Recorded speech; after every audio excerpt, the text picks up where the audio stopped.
Namaste, everybody. Good morning, and welcome to day two of the summit. If you're having a great day thus far, can I have a big round of applause as we're giving it to everybody, please? Thank you so much. Trust you've enjoyed a wonderful evening last night, and for our international guests, warm welcome to Singapore. Hope you had some time to enjoy the sights and sound of our lovely garden city. Before we begin, we'd just like to inform everyone that our guests of honor, Minister Hardeep Singh Puri and Minister Chee Hong Tat, are actually on level 5 and they're touring the exhibition area. Before that, may we please take the opportunity to tell you a bit more about the app, which I've been talking so much about.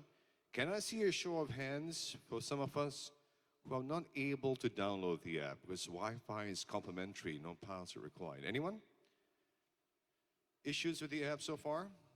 Well, if it gives you a prompt that it doesn't recognize your email address, if you scroll below, just tick the box that actually says you do not need to connect via email. Simple as that. But Pigeonhole is something that we'd like to encourage everyone to participate in, especially during the panel discussion. So your burning questions will go straight to our moderator. If you've not enjoyed the exhibition just yet, maybe please inform me once again that it happens until today. We have over 64 exhibitors joining us, some of them students from India, and it's also the chance for you to find out more about Inspreneur. With that being said, we anticipate the arrival of our guests of honor, who will be joining us very shortly. And if you notice, the room size is a bit different this morning. We're currently in the beige room, beige as in the color. As coming up at about 11:30 when we commence with our parallel tracks, this room will be beige. The room to my right, your left, will be the amber room. And the room to my left, your right, if you're facing me, will be the cyan room. So whichever room there will be, once again, proceedings for your parallel track, do note that it begins on schedule and the entrance for each of the ballroom will be in front. So we have to step outside beige, either turn left or turn right, and proceed to your respective rooms. With that all being said, it gives me great pleasure once again to also acknowledge our generous sponsors who has helped us make this event a real great success. And so meanwhile, ladies and gentlemen, as we sit back and relax, do also understand that happening in a short while from now is where we will be announcing the arrival of our guests of honor. But meanwhile, this event is conceived and organized by the High Commission of India of Singapore with the Singapore FinTech Festival as our strategic partner, supported by Enterprise Singapore, platinum sponsors Adani Global Private Limited, DBS Asia, Government of Singapore Investment Corporation, Global Indian International School, GMR Group, MasterCard, and our gold sponsors are Capital Land Limited, State Bank of India, Global Citizen Forum. Our bronze sponsors are Alliance Global Corporate and Specialty, Descara, Synergy Environics Limited, IHH Healthcare Berhad, NETS, PSA International, SimCorp Design and Construction Private Limited, Submana Jurong Private Limited, TVS Supply China Solutions, We Invest, and our various participating organizations joining us for the summit. Atal Innovation Mission, Biotechnology Industry Research Assistant Council, Department of Science and Technology, Invest India, Startup in India, Confederation of Indian Industry, Singapore Business Federation, Federation of Indian Chamber of Commerce and Industry, BHD Chamber of Commerce and Industry, Singapore Manufacturing Federation, Data Security Council of India, and the event is managed by D-Ideas Private Limited. Ladies and gentlemen, would you please join me in giving a big round of applause to thank our sponsors, please, with a big hand. Thank you very, very much. As mentioned, our guests of honor are now touring the exhibition and will be joining us very shortly. On the screens is where we need to draw your attention in terms of the app, if you've not downloaded it. Navigate through it once again to find out more about today's schedule. And if you are attending either of the parallel sessions, be it if it's in amber or in cyan, please do also once again take note of the time it commences and when it resumes. Also, for Pigeonhole, we once again encourage you to participate, posing your burning questions to our moderator, which happens very shortly. But for now, as we anticipate the arrival of Minister Hardeep Singh Puri and Senior Minister Mr. Chee Hong Tat, may we please invite you to sit back and relax. Thank you very much for your attention.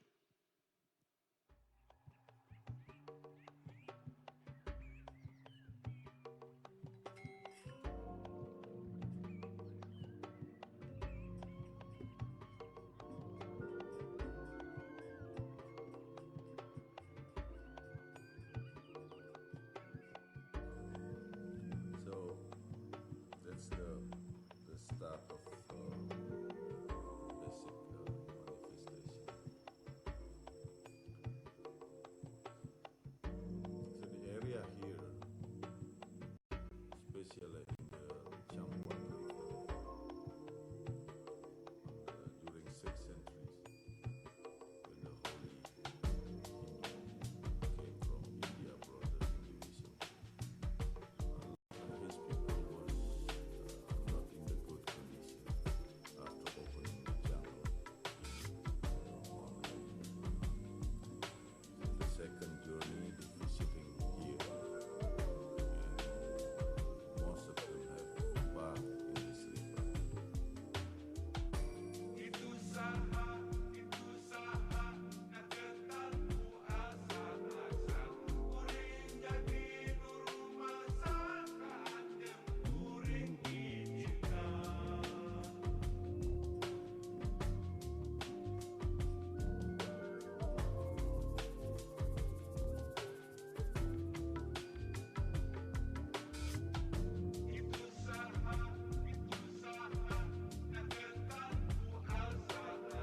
Ladies and gentlemen, please welcome our guest of honor, Mr. Hardeep Singh Puri, Minister of State for Independent Charge for Housing and Urban Affairs, Civil Aviation, Ministry of State for Commerce and Industry, Government of India, Mr. Chee Hong Tat, Senior Minister of State for the Ministry of Trade and Industry and Ministry of Education, His Excellency Mr. Javed Ashraf, High Commissioner of India to the Republic of Singapore, Mr. Bugana Rajendranath, Finance Minister of Andhra Pradesh, Captain Dibya Sankar Mishra, Minister of Industry, MSME, Energy and Home, Minister of State from Government of Odisha.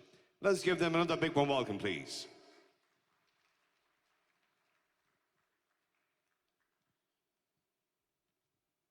To our guests of honor, Mr. Hardeep Singh Puri, Minister of State, Independent Charge for Housing and Urban Affairs, Civil Aviation, Minister for State for Commerce and Industry from the Government of India.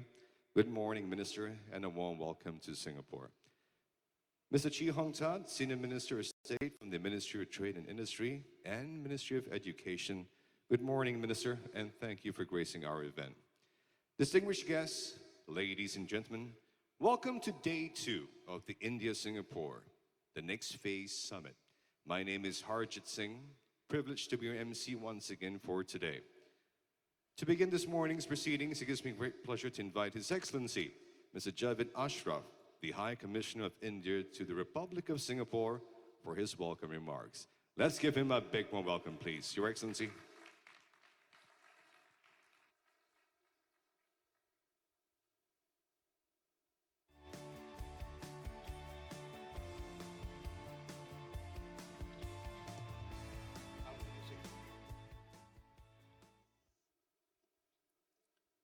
Good morning, everyone.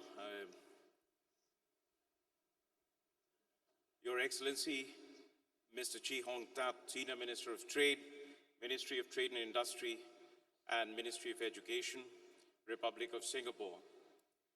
His Excellency, Mr. Hardeep Singh Puri, Minister of State with Independent Charge for Housing and Urban Affairs and Civil Aviation, and Minister of State for Commerce and Industry, Government of India. We also have here with us Sri Bugana Rajendranath, Minister of Finance, Planning and Legislative Affairs, Government of Andhra Pradesh, and Captain Dibya Sankar Mishra, Minister of State with Independent Charge for Energy Industries and Micro and Small and Medium Enterprises, and Minister of State for Home in Government of Odisha. Good morning, everyone. It's been a little slow start this morning after a rousing first day when we had about 2,000 people from morning till late evening, but we hope to pick up in the course of the day. The first day of the summit, we had a number of very interesting sessions. We had a conversation on the future of the strategic partnership. We had another one on digital partnership between India and ASEAN, between India and Singapore for ASEAN and the world.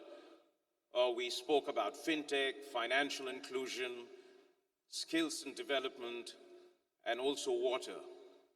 But we also have got a glimpse of what it is like to do business in India and how we can navigate through the federal structures of India in doing business. We also heard from the Andhra Pradesh Minister of Finance the views of the current government, which has come into office in the month of May.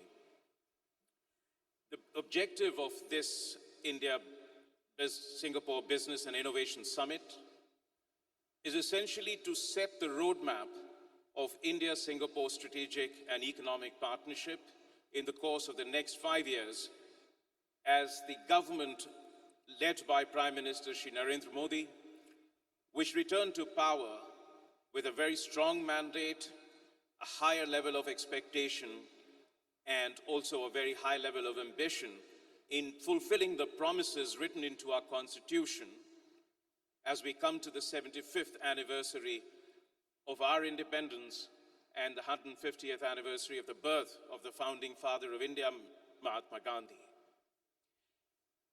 India-Singapore partnership has been strong, comprehensive, and it has been growing at a rapid pace. There is no area of our development priority or Singapore's core strength where we are not strong partners. But together we have also taken a leap into the digital future by pioneering initiatives in the areas of fintech and innovation and startups. But the future holds much more promise for us. Together, we can build a partnership that not only reinforces our prosperity, but our partnership can be a source of stability, peace, and prosperity in the region and beyond. For India, Prime Minister Shri Narendra Modi has set an extraordinary agenda.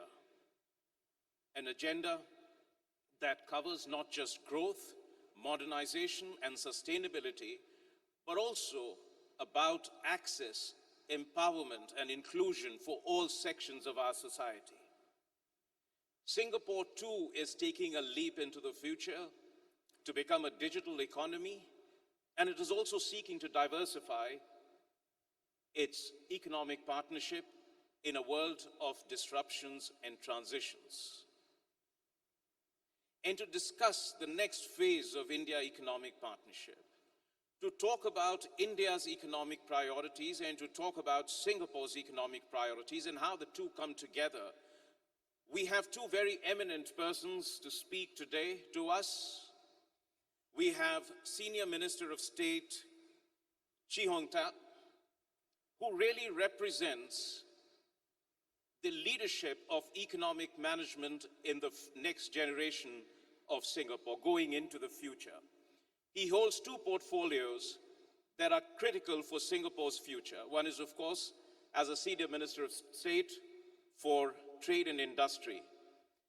And you know Singapore's trade to GDP ratio is about 300%.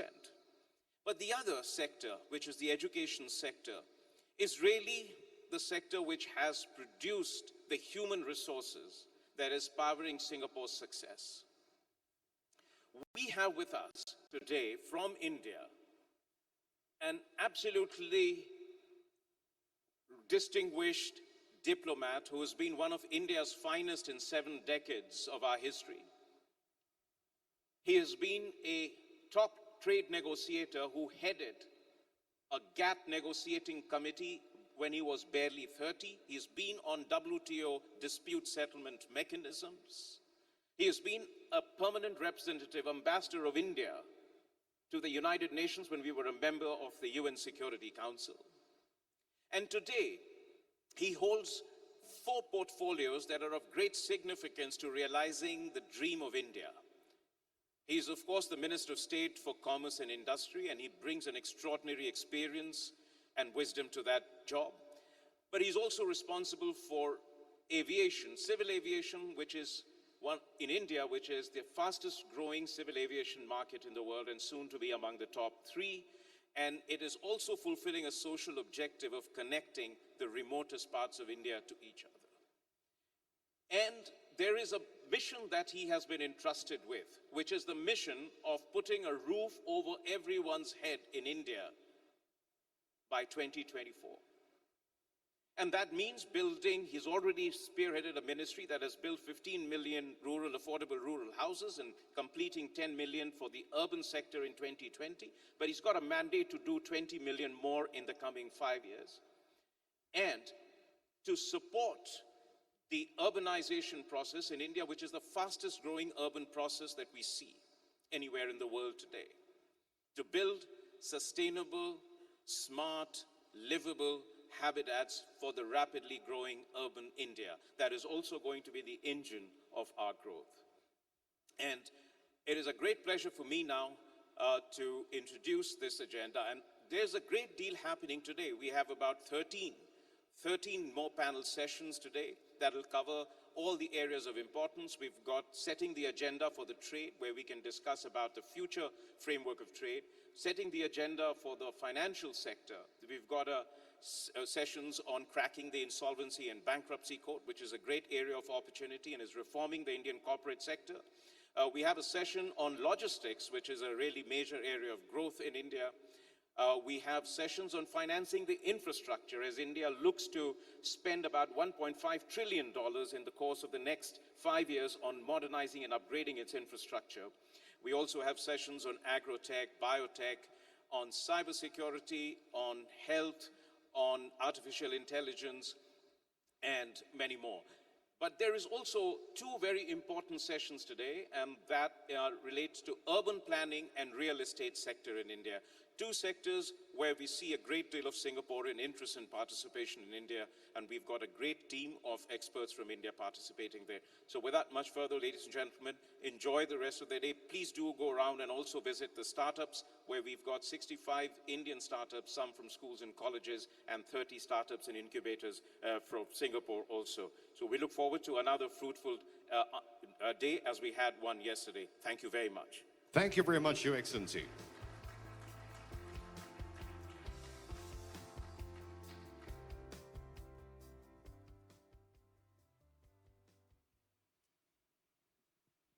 Distinguished guests, ladies and gentlemen, it gives me great pleasure to invite Senior Minister of State from the Ministry of Trade and Industry and Ministry of Education, Mr. Chee Hong Tat, for his welcome remarks. Minister Chee, please.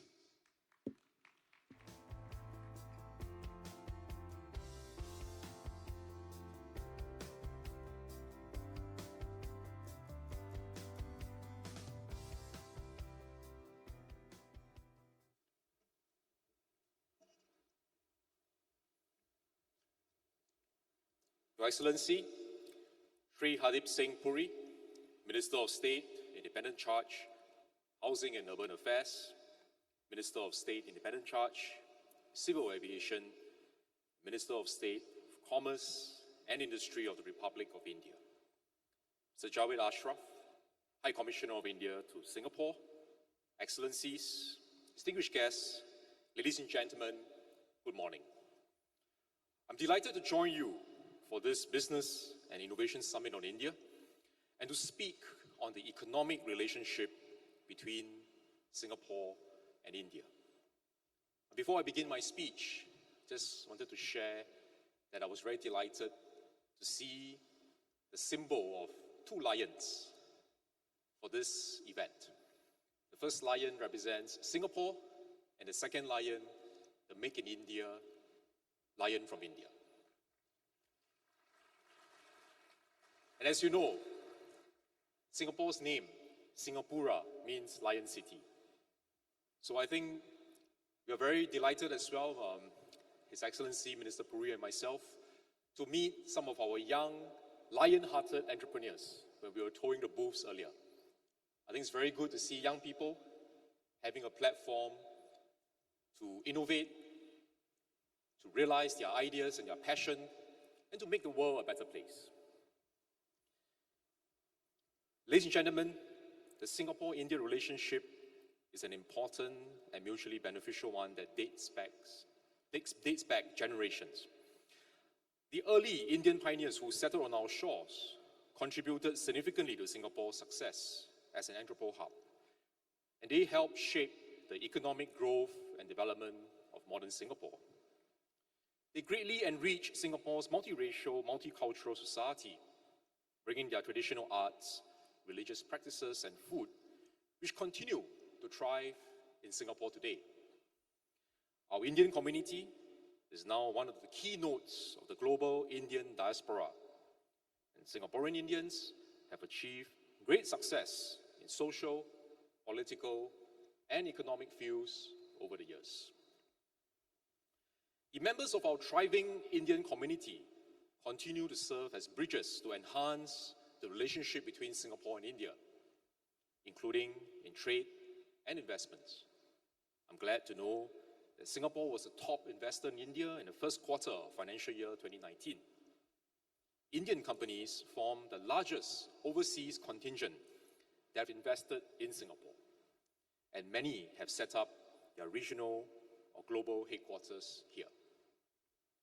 While historical ties provide a solid foundation for our bilateral relationship, our economic ties provide the ongoing sustenance that further deepen our connections and strengthen our links over time. As globalization and international connectivity come under threat in the current environment, we cannot assume that our economic ties will remain the same as before if we simply continue business as usual. It is like rowing a boat in rapid waters. If we do not row harder and move forward, we will be swept back by the fast currents.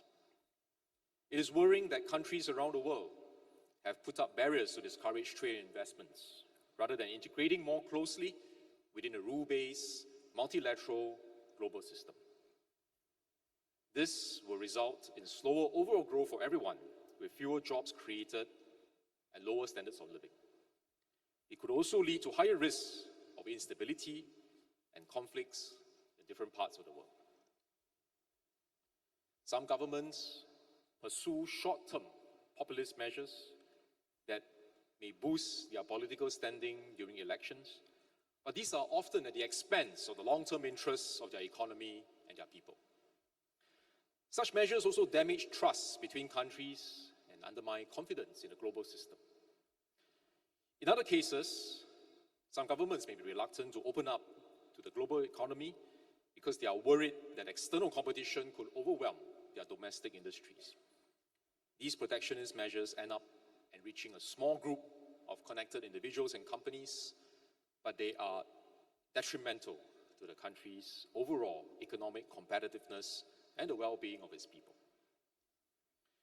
And this is because protectionism encourages inefficiencies, removes incentives for firms to improve their products and services, and reduces the opportunities for innovation and new investments, which are essential for our society to achieve sustainable growth and development. The problem is further exacerbated by rapidly changing technologies and global trade flows, which all economies face. By shielding our companies from such driving forces, they are unable to make regular adjustments to their business models to keep up with changing technologies and market demands. So when the pressure eventually becomes too great and changes are forced upon the companies, many are unable to survive because they have fallen too far behind. The companies then have an incentive to lobby their governments to put up more barriers, which will further worsen the situation as the root cause of the problem is not being addressed. Ladies and gentlemen, I hope I've persuaded you on the importance to uphold our rule-based, multilateral global system, and for countries to build more bridges and more connections with one another, instead of erecting more barriers and more walls. The next question I would like to address is how can we go about achieving this? How do countries integrate more closely with others within the global economy and promote the flow of trade, capital, and ideas across our borders. Now, turning to Singapore and India, both countries have our strengths and our value propositions. We should make good use of our comparative advantages and find concrete ways to enhance our collaborations in different sectors. We also want to bring in other countries from the region so that we can enlarge the size of the pie and create more for everyone to share. This abundance mindset is critical to counter the zero-sum mentality and achieve a sustainable win-win outcome for all stakeholders. Singapore's strengths include our favorable geographical location and our connectivity. These are some of the factors which contribute to our status as a trade and logistics hub. We want to enhance our value proposition through the use of technology by developing the Network Trade Platform, NTP, which allows us to link up with partner countries to provide a single trade window for businesses. Under the NTP, electronic forms are exchanged in a seamless manner. This will help exporters around the world to reduce risk and uncertainty and manage their operations with greater accuracy. The overall improvement in trade processes will help to enable trade flows and strengthen trade linkages between countries. It is also important for economies in the region to work together towards closer integration.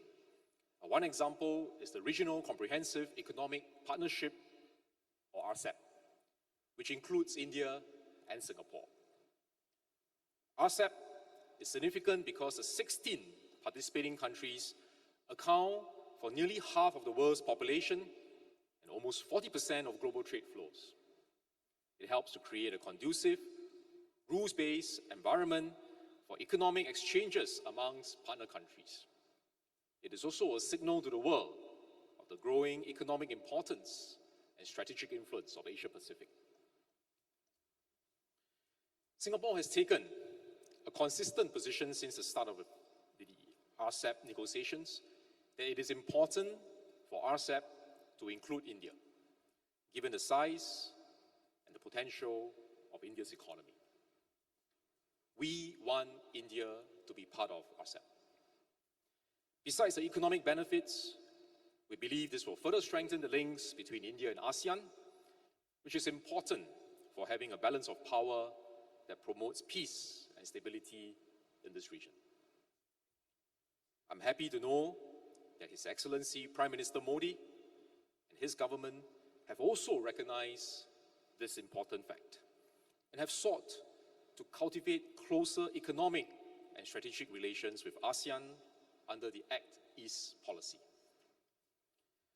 Like all participating countries, India and also Singapore, we will have our list of demands and our reservations for RCEP and how we want to negotiate this agreement. So like in any negotiation, there has got to be some give and take. And I'm sure India has carefully studied and carefully considered its different options. When India undertook extensive economic reforms under former Prime Minister Narasimha Rao in 1991, there were also initial apprehensions on how the measures to open up India's economy would impact its companies and workers. I think the overall positive outcomes of the 1991 reforms show that the decision to open up and connect with the world was the right decision for India. According to data from the World Bank, the size of India's GDP grew almost 9 times from 1991 to 2016, and this is measuring in US dollars, lifting many millions of people out of poverty and improving the quality of life for many more. This was a remarkable achievement. I think it is timely for India to take further steps now to open up further and integrate more closely with other economies in the region. And this will be essential for the next phase of India's growth and development. RCEP will be the largest and most important trade deal in the world in recent times. And we hope that it can be concluded soon with India as part of this historic agreement. There's a window to do so within the next few months, and we should strike when the iron is hot and not miss this opportunity. Over the years, many Singapore companies have benefited from the economic opportunities in different industries across India. Likewise, Indian companies have used Singapore's business ecosystem as a gateway to ASEAN. We work well together because we have complementary strengths. As the world enters into a more uncertain period, it is imperative for countries to build more bridges and forge more partnerships. We need to collaborate with others to jointly tackle global challenges that's facing all of us, including climate change, poverty reduction, and sustainable growth. Our chances of success are much higher if we work together in a multilateral, rule-based global system. This is not a perfect system, and there's certainly room for further changes and improvement, but we should not throw the baby out with the bathwater, because there's no equivalent alternative that can deliver the outcomes we need to create a better world for all of us and a better future for our children and our grandchildren. I wish everyone a fruitful summit ahead. Thank you very much. Thank you very much, Senior Minister Chee.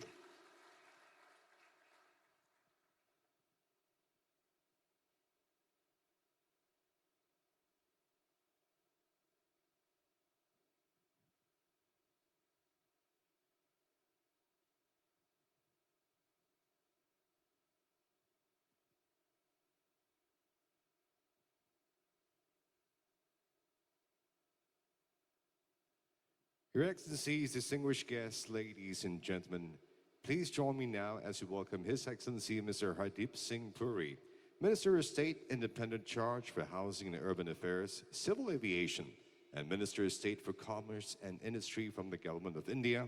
Let's give him a big warm welcome, please.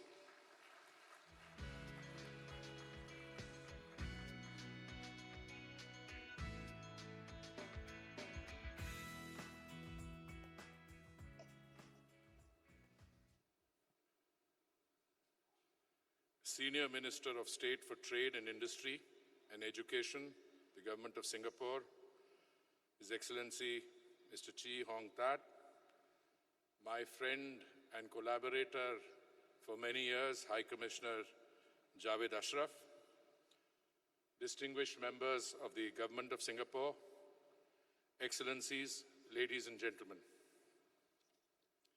I'm delighted to be in Singapore for the region's first Business and Innovation Summit on India at the commencement of the second term of Prime Minister Narendra Modi's government.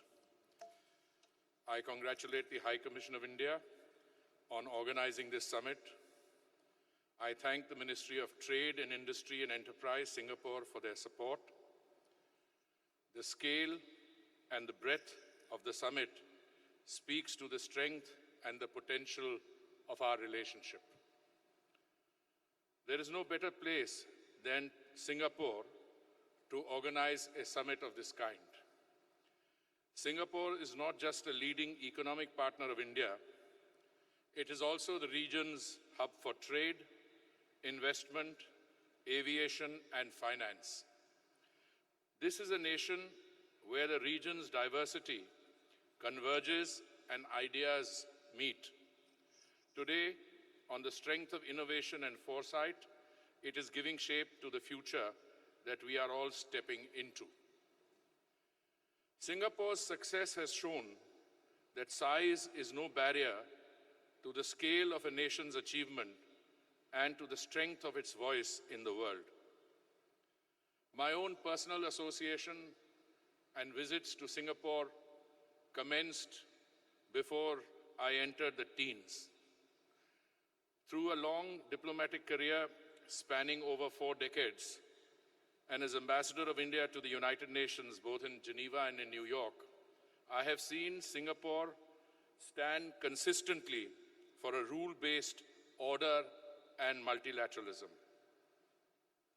Those principles have never been more important than today, at a time of multiple transitions and shifts in the world, especially here in this region, the epicenter of emerging geopolitics, a region that will profoundly shape the course of this century. For India, Singapore has been, over the past 3 decades, the political, economic, and intellectual bridge to Southeast Asia, and it remains an important gateway to the world for a globalizing India. Singapore is the leading source of foreign direct investments into India, accounting nearly for 16% of cumulative FDI flowing into India since the year 2000. Singapore is also a major source for foreign portfolio investments and external commercial borrowings. Over 80% of our external commercial bonds and a majority of rupee-denominated bonds are listed on Singapore's exchange.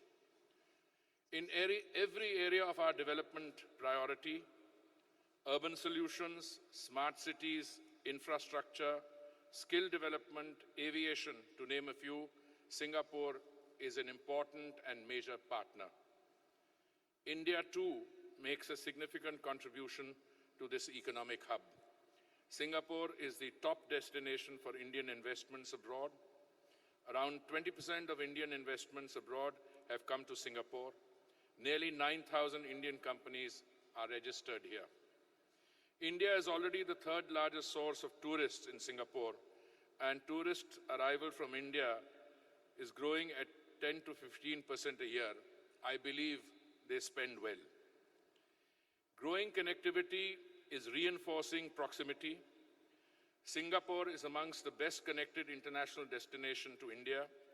18 Indian cities are connected to Singapore through over 500 weekly flights in both directions. And our agreement with Singapore and ASEAN provide for several more cities to be linked. So the number of flights that I mentioned, 500, and I see the CEO of Singapore Airlines here, this is a figure which is rising both in terms of the number of cities and in the number of flights. In India's competitive and cooperative federalism, states play a key role in economic development. We now have a growing number of Indian states offering new opportunities to Singapore. In this summit, we have 4 participating states, traditional partners like Andhra Pradesh, and new ones like Odisha. I'm sure the presence of their representatives here is intended both to produce and create that creativity and also to tap the economic potential that is available here. Now our partnership is taking a leap into the digital age. In the course of the last 2 years, we have launched pioneering new initiatives in fintech and innovation. Singapore is the first country where Prime Minister Modi launched India's RuPay card here in this hall in June 2018. Later this year, we are on course to make this the first country to launch the Bhim QR.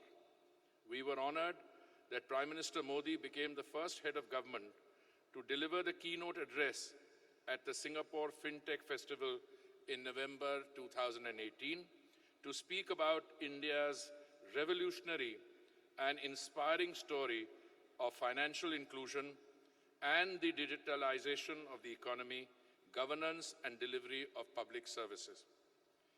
Together, we are working on building an international digit platform to connect micro, small and medium enterprises and develop an architecture to share our experience in digital governance and financial inclusions with the rest of the world. Here in this venue, at the startup exhibition on the Inspreneur platform launched by the High Commission last year, we see a large number of Indian startups and many from Singapore demonstrating the exciting possibilities to transform our economies and our lives. Forging new partnerships in areas like fintech, cybersecurity, artificial intelligence, health and biotech, agrotech, they are the seeds of our partnership in the digital age. People are the greatest source of strength for any enterprise and partnership. India and Singapore are blessed by the comfort of shared heritage and familiarity of connected histories. Today, Singapore hosts among the most talented, accomplished, and connected community of Indian professionals, entrepreneurs, and innovators outside India. They are a part of Singapore's story, and they are a solid bridge to the future of our partnership. Now, as we embark on the next phase of this government, we look to the future with higher ambitions for India and new opportunities for India and the world to work together. Singapore will be among our foremost partners. Prime Minister Modi returned to power this summer with a larger vote and a stronger mandate in the biggest democratic election conducted in human history. This was a vote of acknowledgement for the achievement of the previous 5 years, and it was a vote of confidence in the path to the future. The economic achievements were impressive. Growth averaged 7.5% a year over 5 years, the fastest among major economies. And it was achieved on the strength of improving macroeconomic conditions. Inflation rate came down, fiscal deficit reduced, current account deficit also shrank. Each remains in a comfortable zone. The defining achievement of the last 5 years were the transformation in access, empowerment, and inclusion for every citizen of India. Over the course of these 5 years, we have increased the sanitation coverage from under 40% to over 90% of the population, building nearly 100 million toilets and launching a mass movement around a basic necessity. We have added 13 million affordable rural homes and are well on the way to add 10 million affordable urban homes by 2020.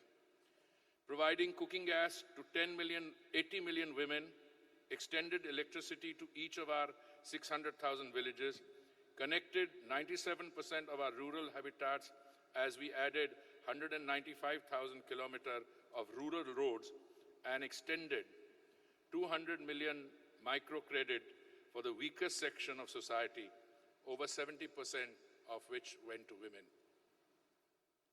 And above all, we have added 350 million bank accounts, bringing banking within the reach of all. Today, India is a nation of more than 1 billion bank accounts, 1 billion mobile connections, and more than 1 billion digital identity. It is the most extensive public infrastructure in the world. And together with the world's most sophisticated digital payment system that also includes provision for those without phone and internet, it has transformed governance and delivery of public services. It has brought pension, insurance, and welfare benefits within the reach of all, empowered the weak and mainstreamed the marginalized, unleashed innovation, and it has brought in a revolution of hope and opportunities.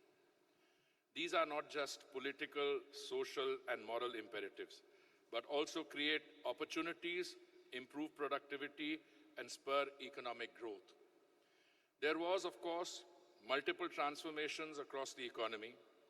There is unprecedented expansion in infrastructure, from highways to aviation, ports to inland waterways, digital networks to renewable energy.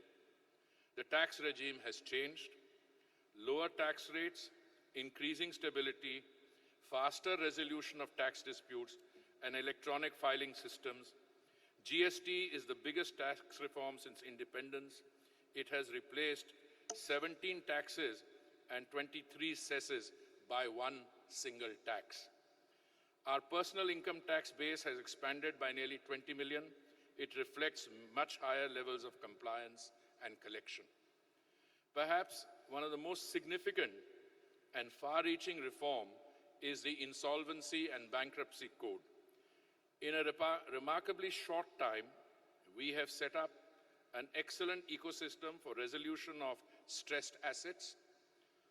Nearly 4,000 cases have come into the resolution process. Around 1,000 have been resolved in an average time of 300 days. The non-performing assets of banks have come down from over 13% to under 10% in a year. The Indian startup sector is flourishing and is now the third largest in the world.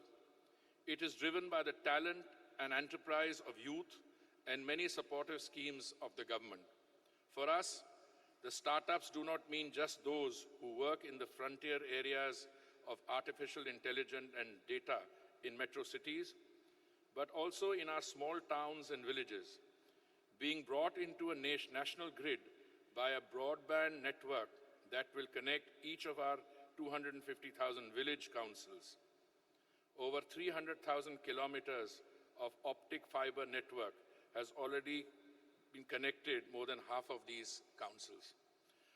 Urbanization is an area with which I have some familiarity, having been minister for the last 2 years, and one on which I have participated in the evolution of the ongoing flagship programs. Urban India is now receiving attention that it never had. 100 smart cities, new cities and towns, mass transit, waste management, pollution control, sustainable habitat, and affordable housing are programs of great priority for us. There is a fundamental transformation taking place in scale, quality, technology, and approach to building a new urban future for India. When I was permanent representative to the United Nations in New York, I used to say then and even earlier that there are two narratives about India with which most Indian diplomats have had to deal.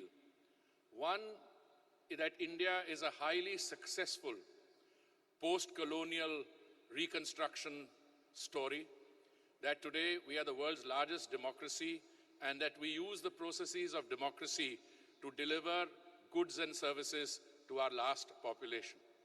That narrative with which Javed and I have been associated and which he and I and Jaishankar and others have contributed to also has another dimension, which is that in spite of being a remarkable success story, we also contain within our large population developmental challenges which perhaps sometimes people tend to forget.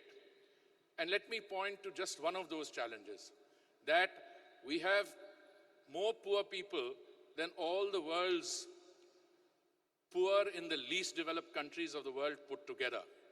I am only making this comment because in the interactive session which my colleague Mr. Jaishankar had last evening, there was a suggestion that perhaps India is turning back to the old days of Garibi Hatao. And I completely endorse my colleague's answer. Nothing could be farther from the truth. The Garibi Hatao slogans of the past were just that. They were slogans. When people in several generations talked about removing poverty, but perhaps didn't get very far. What we are witnessing today is a paradigmatic shift, a basic transformation which is taking place in India. And let me just point in the direction which is already available in the public domain, but let me point to a few facts. India today, ladies and gentlemen, is watching a process which can be summed up in the following terms. The Millennium Development Goals, which the United Nations set for itself, succeeded largely because a large country, developing country, China, was able to ensure that hundreds of millions of people were lifted out of poverty. With a little help from countries like India, Nigeria, and other developing countries. But the Sustainable Development Goals will succeed because India will succeed. In fact, I have the privilege as the Minister for Housing and Urban Affairs of dealing at least with 6, and you could possibly argue with 11 of the 17 Sustainable Development Goals. Inclusive cities, gender empowerment, removing poverty.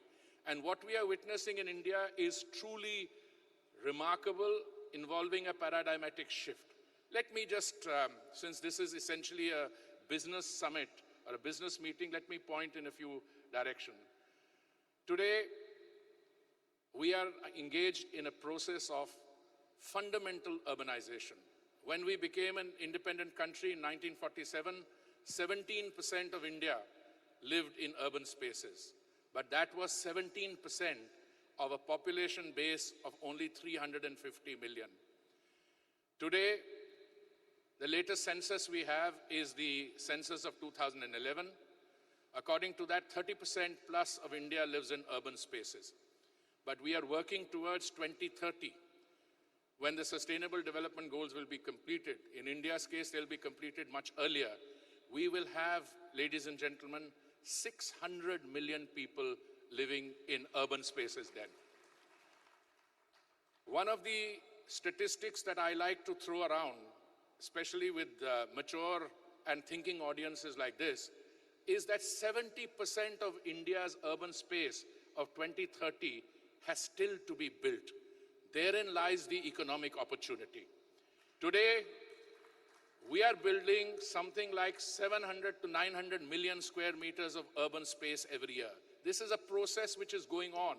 Do you know what that means? That means we are building one Chicago every year. When we talk of metro, when we talk of urban transportation, it is easy to forget that the first metro transport system took effect in 2002 when Mr. Vajpayee was the Prime Minister. Today we have 687 kilometers of world-class, secure, stable, efficient metro systems running in our cities. We have another 600 kilometers under construction. This is a process, this has just started. And for a country like Singapore, which has stood by us and partnered in our development, I think the future, both in terms of technology, innovation, is something that we need to look at in terms of the opportunities which India is going to be offering. The sentiment of New India that Prime Minister talks about, a blend of individual aspirations and collective endeavors, are currently encompassed in the objective of becoming a $5 trillion economy in the next 5 years. We are today a $2.89 trillion economy. The senior minister, while speaking and enlightening us, talked about the benefits of a rule-based multilateral trading system and the need to adopt outward-oriented postures. I would just like to remind ourselves that out of India's $2.8 trillion economy, which is going to be a $5 trillion economy by 2024, 50% of that GDP is accounted for by the external sector. So let us make absolutely no mistakes. India always has been for trade, and it has been for embracing the values of free trade. But you will also agree that many of us perhaps were not entirely in a position to anticipate the changes which took place in the global system. And some of us, therefore, need to negotiate even harder to make sure that the challenges to, especially in the manufacturing sector, are preserved. Our people and each sector in the economy have a clear mission and purpose outlined by the Prime Minister, and all the determinants of growth, demography, politics, national cohesion, governance, scale of investment, breadth of enterprise and innovation are all aligned to sustain the high rates of growth for a long time. Very often, if you were to live in New Delhi, as I do, and you look at the kind of comments that our press produces of economic slowdown, of course, I want to be careful.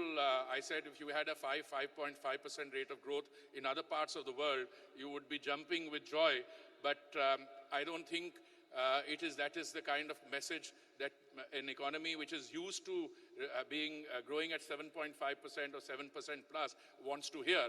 But equally, I think I've just come back from Europe. I was there last evening, till I arrived here last evening. And there is a global slowdown, there is an adjustment, but I always, because I'm an optimist, like to remind myself, we had 11 years of sustained expansion. And after 11 years, if you have a little bit of a blip and you have to deal with a slowing down process, we will take it in our stride and we will devise policies designed to meet that. But I am very optimistic about our future. And as we set ourselves these targets, India's commitment to openness and global integration, as I said, remains strong.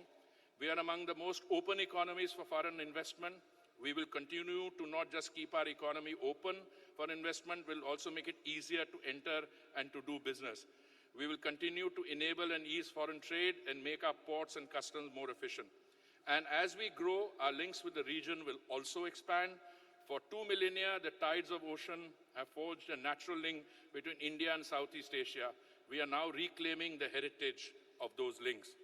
Singapore has the strength and expertise to benefit from the rapidly growing opportunities in many areas of India's development, priorities in our financial markets, and innovation and digital economy. We must find ways to connect small and medium enterprises in areas of Singapore's strength, electronics, food processing, health, biomedical services, and many others. We should explore synergies for cooperating in third countries. Singapore companies should expand their engagement beyond traditional states to new centers of growth and opportunities. I was very happy to hear from the minister from Orissa who was here that he, in fact, is here precisely with a view to tapping those opportunities. At the level of the government, we must continue to seek new enabling environment to address the requirements of the new economy, and we must begin the third review of SECA and further strengthen trade facilitation and customs cooperation. The themes in this Business and Innovation Summit cover all the exciting areas of opportunities in the traditional sectors and those that will shape our future. From Southeast Asia to East Asia and further to the Pacific and the shores of America, the region hosts most of our major partners and a huge part of trade and investment ties. Most of our free trade agreements are in the region. Over the past decade, these FTAs have brought us closer to the region, but have also increased our trade deficit with our partners. Yet, we are active participants in the Regional Comprehensive Economic Partnership, or RCEP, negotiations. We share the strategic and economic vision of our ASEAN partners for RCEP. We want to see a comprehensive, fair, balanced agreement that lifts up all nations on the tide of trade and investment. The choices we will make will finally depend on our balance of our economic and strategic interests that we see coming out of the negotiations. In this time of headwinds against globalization, rising protectionism, a fragmenting world of trade, weakening institutions, and eroding multilateralism, there is an urgent need for all of us to come together to strengthen the multilateral trade regime. My association with GATT and the WTO has been long. I remain firmly of the belief that all of us will benefit the most when the multilateral trade regime remains the bedrock of global trade. As our world races into the digital age and value is increasingly generated on cyber networks, trade dialogue and agreements will also have to address new services, new methods of delivering them, e-commerce and ownership and cross-border flow of data. In conclusion, let me say that in an age of tensions, disputes and uncertainty, Singapore, indeed the world, can find no better land of opportunity and stability than India. For India, there is no better gateway to the world than Singapore. And for us both, there is no better time than to deepen our partnership for our two countries and for a more stable and peaceful future for our region. Thank you very much. Thank you very much, Your Excellency.